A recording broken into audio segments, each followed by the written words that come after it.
Quasiment au-delà de la politique et au-delà encore une fois, de l'affluence pour notre candidat, nous le voyons comme un moment d'unité du pays, un moment de convergence nationale, un moment d'extraordinaire matérialisation de ce consensus dont on n'a pas arrêté de parler et dont d'ailleurs les observateurs témoignent pour la plupart.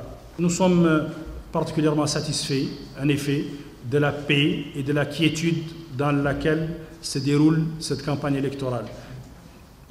Dans le pluralisme et la liberté, dans la tolérance et le respect réciproque de l'ensemble des candidats et des responsables de campagne. Kaïdi, par exemple, je peux le dire, quand il a évoqué sa volonté, maintes fois réitérée depuis, de finaliser dans les meilleures conditions le traitement du passif humanitaire, une espèce d'immense joie a traversé la foule, un frisson d'émotion nationale. Et je crois qu'on ne se rend pas compte que dans ces moments-là, il a donné du bonheur au pays, plus qu'une simple opération électorale d'un candidat qui parle avec ses concitoyens.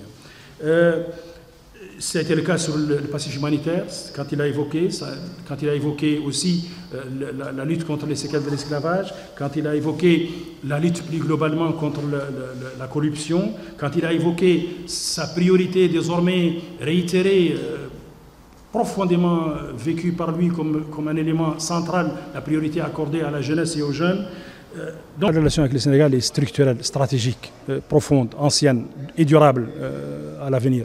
Et donc, le président Diomaye Faye a bien voulu avoir cela en vue pour consacrer son premier déplacement en dehors des frontières sénégalaises à la Mauritanie. Nous y avons été sensibles, nous l'avons apprécié.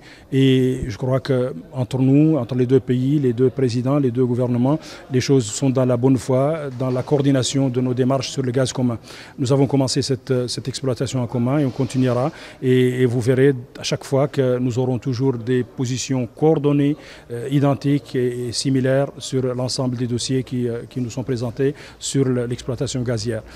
Sur votre deuxième point sur les relations avec le Maroc, là aussi ce sont des relations fortes, dynamiques, toujours renouvelées. Et le président Ghazouani l'a déjà fait sur son premier mandat, ce sera le cas aussi sur son deuxième mandat.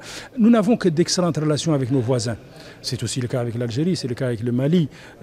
Nous n'avons, et le président Ghazouani tient à cela, respecter la souveraineté des pays voisins et même plus lointains, respecter leurs décisions intérieures, ne pas interférer dans leurs affaires intérieures et leur tendre toujours la main amicale. Et ce sera le cas avec le Maroc comme avec les autres.